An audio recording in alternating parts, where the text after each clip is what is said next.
Hello বন্ধুরা, সকলে কেমন আছেন? তো বন্ধুরা, আমার কি বলুন তো, মনে মনে খুব দুঃখ হতো। হুম, মনে মনে খুব দুঃখ হতো।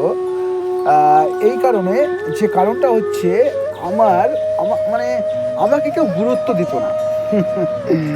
গুরুত্ব দিত না বলে আমার মনে মনে খুব খারাপ লাগতো, খুব কষ্ট হতো। দেখো, একটা মানুষ যেমনই হোক না কেন, কারো না কারো কাছে খুবই গুরুত্বপূর্ণ। তোমরা একটু ভেবে দেখবে সবাই।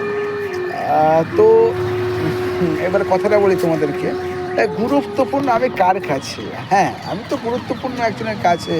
তো এটা কার কাছে সেটা হচ্ছে, সেটা তোমাদের এখন বলবো। কেননা কালকে আমি ফোন করেছিলাম আমার যে এয়ারটেলের কাস্টমার কেয়ারের কাছে।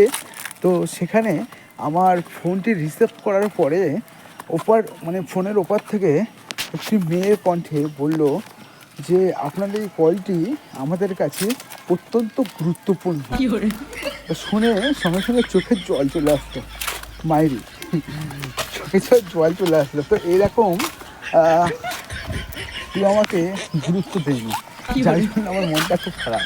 তো এখন আমি পেয়ে গেছি গুরুত্ব, ওই তো কাস্টমার কেয়ার বলেছিল। তো বন্ধুরা, একটু তোমাদের জন্য একটু নিত্য নতুন একটু ভিডিও আইটেম নিয়ে আসি। যদি একটু ভালো লাগে একটু লাইক কমেন্ট শেয়ার করবা, আর কি বলবো।